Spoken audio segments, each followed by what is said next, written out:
আমি সবার পক্ষ থেকে হ্যাঁ কোনো একটা সুযোগ দেওয়া যায় কিনা, কারণ আমার মনে হয় এর আগে তো ইতিপূর্বে এই ধরনের আমাদের মতো কেউ হয়তো এইভাবে আসে নাই।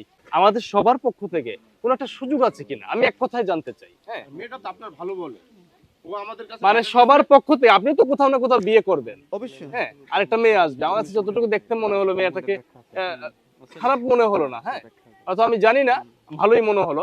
এখন সব ভুল ত্রুটি ক্ষমা করে হ্যাঁ আমার সবার পক্ষ থেকে আমি আপনার কাছে চাচ্ছি কোনো একটা সুযোগ আছে কিনা আমাকে দেওয়ার মতো। আমি যদি আমিও একটা লাইব্রেরিটি দায়বদ্ধতা নেই কোনো ধরনের। আমি আমার চেয়ারম্যান বা আপনার সম্মুখে কথা বলতেছি যে ও আমার কাছে অলরেডি আমার শাশুড়ি বলছে যে বাবা আমার মেয়ে এটা আমার না চাচা শ্বশুর মেয়ের চাচা আমার শাশুড়ি বলছে আপনি কথাটা শোনেন, আমার শাশুড়ি বলছে এখানে খালি কথা বলছিলাম বাবা আমার মেয়েটারে যেভাবে পারো আমার মেয়েটা তুমি দিয়ে দাও, তোমার ফাতে তুমি থাকো আমার ফাতে আমি থাকি, কথাটা শুনে এরপর আমি কি আমার শাশুড়ি কথা এটা কি বললো আমারে, আমি 8 লক্ষ টাকা কাবিন দিয়ে বিয়ে করলাম, আমার শাশুড়ি আজকে বলতেছে আমার মেয়েরা আমার দিয়ে দাও তোমার ফাতে তুমি চলে দাও।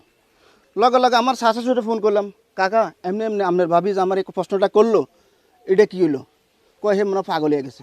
আমি কি আপনার একটা ফোন দেন, আমার শাশুড়ি একটা ফোন দেন। আমার শাশুড়ি আজকে আসে নাই এই সমাজে, কিন্তু আসে নাই।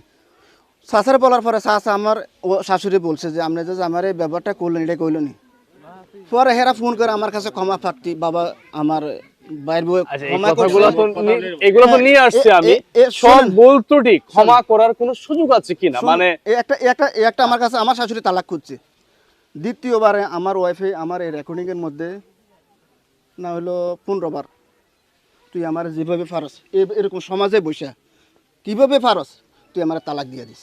এখানে এই সমাজে আমি সবার কাছে আজকে ফার্টি এখানে যে তালাক খুঁজছে আপনারা এটা সম্পত্তি করে দিই এই রেকর্ডিংয়ের মাধ্যমে।